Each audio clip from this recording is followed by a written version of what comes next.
꽃이 피는 봄을 알리네. 백일해가 전국적으로 기승을 부리고 있습니다.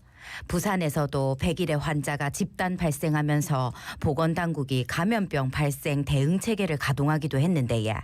어린이를 중심으로 확산하고 있는 이 백일해 증상과 대처 방법을 알아보겠습니다. 예, 동아대병원 가정의학과 한성호 교수 함께합니다. 안녕하십니까? 안녕하십니까? 예, 안녕하십니까? 예, 백일해라는 게 좀 생소해. 어떤 질병입니까? 일단 백일해란 말이 100일 동안 기침하는 병 이런 표현으로 백일해라고 썼습니다. 그러시군요. 옛날에는 치료 방법도 거의 없었기 때문에 굉장히 오랫동안 고생했다는 뜻이고요. 이 백일해는 보르데렐라 퍼투시스라는 세균에 의해서 생기는 예. 호흡기 질환입니다. 네네. 그리고 이 독소에 의해서 기도나 염증과 그리고 심한 기침을 유발하는 병인데 가족 내 전염률이 80%나 달하는 법정 2종 전염병에 해당되고요. 경미한 기침부터 발작성 기침까지 굉장히 심한 증상이 나타나지만 사실은 60년대 70년대는 사망에 이르는 영화가 많을 정도로 심각한 호흡기 질환이라고 이야기할 수 있습니다. 네네. 예. 그런데 올해 이 백일해 환자가 지난해 같은 기간보다 33배나 늘어났다고 하더라고요. 또 부산에서도 학교를 중심으로 백일해 집단 감염이 발생했는데요. 백일해 환자가 올해 이렇게 대폭 급증한 이유가 뭐라고 보십니까? 일단 조금 이슈가 되는 건 작년에 백일 환자가 같은 기간에 11명 발생했는데 지금 지난달 24일 기준으로 60명 정도 발생했거든요. 그러니까 거의 33배 정도 했고 부산도 47명이 발생했으니까 꽤 많은 숫자죠. 그런데 우리가 코로나 때처럼 백일해가 47명이 다르면 사실 숨겨진 백일해 환자가 훨씬 더 많다는 뜻이기 때문에 네네. 굉장히 이건 지금 많이 발생하고 있다고 볼 수 있고요. 이게 이제 코로나19 때 백일해 예방접종이 좀 많이 하지 못했다. 특히 영아 어린이 기준으로 많이 하지 못해서 지금 이렇게 감염자가 세계적으로 이 감염자가 늘고 있는 추세인 게 큰 문제로 생각합니다. 그러니까 때 되면 예방 접종을 해야 되는데 그렇죠. 코로나19 때는 뭐 정신이 하나도 없으니까 그래서 이제 예방 접종 못하면서 더 많이 지금 급증했다. 100일 동안 기침하면은 이게 기침 오래 간다는 얘기인데 정말 너무 힘들 것 같아서 그렇죠. 어떤 증상이 구체적으로 나타나는 겁니까? 보통 처음에는 가벼운 콧물, 기침 정도로 감기와 구분가기 힘듭니다. 예. 백일호도 1주, 2주 정도 할 때는 그냥 감기로 치부되고 치료될 수가 있는데 한 2주 지나고 나면 백일의 특징적인 기침이 있습니다. 어릴 때 애기들 보면 기침을 막 발작적으로 막 하다가 마지막 하다가 이렇게 하는 기침.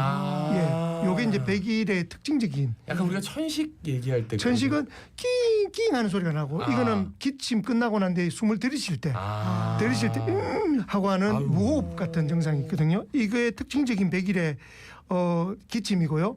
또 이게 이제 기침 워낙 심하게 하다 보니까 기침 끝에 애들이 구토를 합니다. 아이고. 이 정도로 발작적인 기침과 특징적인 이렇게 호흡음이 발생하면 백일의 가능성을 두고 저희가 이제 진료를 하게 되고요. 문제는 이제 6주에서 8주 거의 2달 가까이 기침을 보통 하는 경우가 많습니다. 네네. 보통 일반적으로는 3주에서 4주 또는 한 달 정도 지나면 좋아지는 경우가 대부분인데 이런 경우에는 보통 이제 PCR 검사나 혈액 검사로 저희가 진단할 수 있게 되는 거죠. 네. 그러니까 기침을 많이 하는 증상이 제일 많이 일어나는 거네요. 근데 굉장히 다양합니다. 왜 다양하냐면 가벼운 감기처럼 지나가는 사람들이 많고요. 특히 성인들이 대부분 가볍게 지나갑니다. 그래서 성인들이 보통 감염을 주로 퍼뜨리는 역할을 하게 되고 이제 많이 힘든 건 소아와 영아들 어린아이들이 굉장히 백일해로 고통을 좀 많이 받게 되는 거죠. 일반 호흡기 질환이랑 뭐 감염 경로는 비슷한 거예요? 그렇습니다. 이 감염은 코로나19 오늘도 앞 방송을 했지만 같이 똑같이 호흡기성 질환이기 때문에 침, 비말 통하거나 또는 가래 이런 호흡기 질환으로 똑같이 전염되고 전염성도 굉장히 강하다. 그래서 코로나19와 똑같다라고 생각하셔도 될 것 같습니다. 확진된 경우에 등교나 출근이나 이런 외출은 언제부터 할 수 있습니까? 일반적으로는 백일해가 확진이 되면 항생제 치료를 하는 것이 원칙입니다. 항생제 치료를 하면 치료를 시작하고 5일간은 격리해야 됩니다. 격리란 말은 등교나 등원을 하지 않는 게 원칙입니다. 감염성이 워낙 강하기 때문에 이때 가면 다른 아이들한테 전염될 수 있기 때문이죠. 그런데 항생제를 만약에 맞지 못했거나 한다면 이제 그런 상황이라면 3주 정도 격리를 해야지 감염성을 없앨 수가 있습니다. 그래서 이제 이런 부분은 자세한 부분은 병원에 방문해서 그 담당하는 선생님 의사 선생님하고 같이 예. 상의를 하면서 해야 되는데 이제 이게 쉽지가 않은 게 사실은 뭐 며칠 내지는 몇 주, 5일 이상을 네네. 이 유치원이나 어린이집이나 또는 학교에 등교하지 않는다는 게 아유. 결국 뭐 부모님들한테 굉장히 큰 부담이거든요. 예, 예. 그래서 그렇지. 어쨌든 걸리지 않는 것이 제일 중요하지만 확진된 다음 다른 아이들을 위해서라도 자 확진이 됐던 경우에는 안 보내는 것이 제일 좋은 근데 안 예방법입니다. 보내는데 막 100일씩 안 보낼 수는 없는 거니까. 그렇죠. 예. 그렇죠.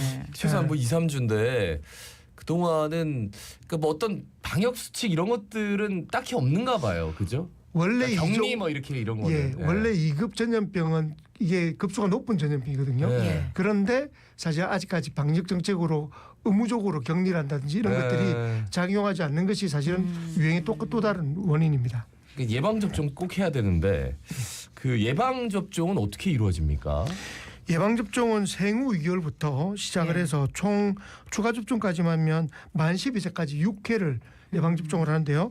이게 국가 예방 접종입니다. 그래서 예. 무료로 접종을 받을 어. 수가 있고요. 필수 예방 접종이거든요. 예. 맞을 때는 디프테리아, 백일의 파상풍을 같이 예방하는 그 접종을 맞게 됩니다. 네네. 그런데 이제 아이들은 이 접종 스케줄을 맞추면 되는데 이제 18세 이상 성인들은 사실 맞았는지 안 맞는지 모르는 경우도 많고 그렇죠. 예. 예, 그런 경우에는 3회 접종을 하고요. 이제 이종의 접종이 이력이 있다면 10년마다 한 번씩 이 접종을 하는 것이 좋습니다. 이게 이제 안타까운 거는 한 번 접종했다고 평생을 가지 않기 때문에 네. 10년에 한 번 접종을 하는 게 좋다.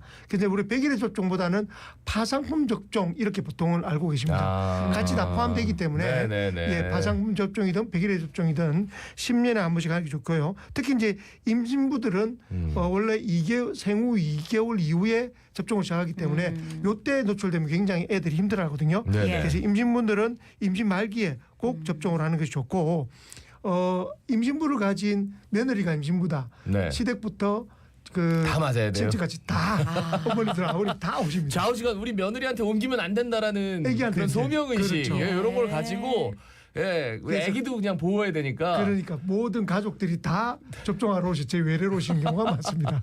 아 외래로 오시는 경우도 있어요. 예, 그러니까 아. 이제 곧 출산합니다. 이래서 미리 출산하기 전에 모든 가족이 되게 깨어 있는 분이시네요. 그렇죠. 근데 굉장히 중요한 것 같아요. 왜냐하면 한두 달 때 아기가 영아가 걸리면 약도 없고 굉장히 힘들어하거든요. 아. 그렇기 때문에 100일 접종을 안 했다면 우리 손주나 출산을 앞섰을 때 모든 가족이 다 같이 접종하는 것도 좋은 방법입니다. 아이들한테는 그렇지. 굉장히 치명적이기 때문에 미리 예방하는 게 좋겠는데 이게 그러면은 이 100일의 치료는 어떻게 하는 겁니까? 치료는 기본적으로는 그 항생제 치료를 하는 것이 예, 예. 원칙입니다. 그런데 이제 항생제 치료는 확실히 의심이 되거나 진단됐을 때 항생제 치료를 하는 것이고 네. 그렇지 않은 경우는 대증적 치료가 죠. 콧물 날 때는 콧물 치료, 열 날 때는 이런 식으로 치료하는 경우가 많기 때문에 네. 어쨌든 정상에 맞춰서 치료하는 것을 하고 필요에 의하면 항생제 치료를 한다라고 이해하시면 될 것 같습니다. 자 그러면 100일의 예방이 제일 중요할 것 같습니다. 예방 수칙 알려주십시오. 가장 중요한 것은 예방 접종입니다. 예방 예방 접종을 접종. 하게 되면 예. 뭐 100% 예방은 되지 않더라도 거의 대부분 예방이 되기 때문에 접종을 꼭 하시라 말씀드리고 싶고요.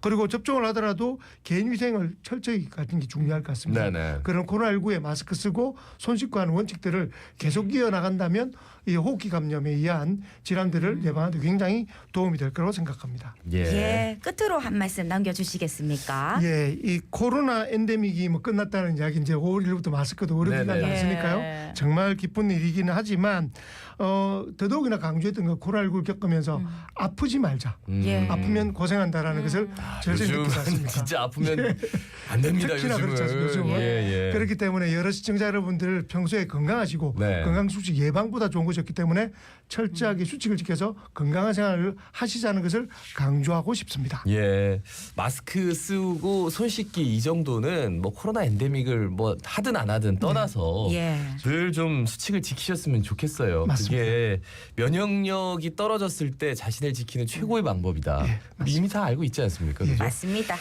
자, 말씀 잘 들었습니다. 고맙습니다. 예, 고맙습니다. 감사합니다. 예, 지금까지 동아대병원 가정의학과 한성호 교수였습니다. 지금 여러분은 부산의 목소리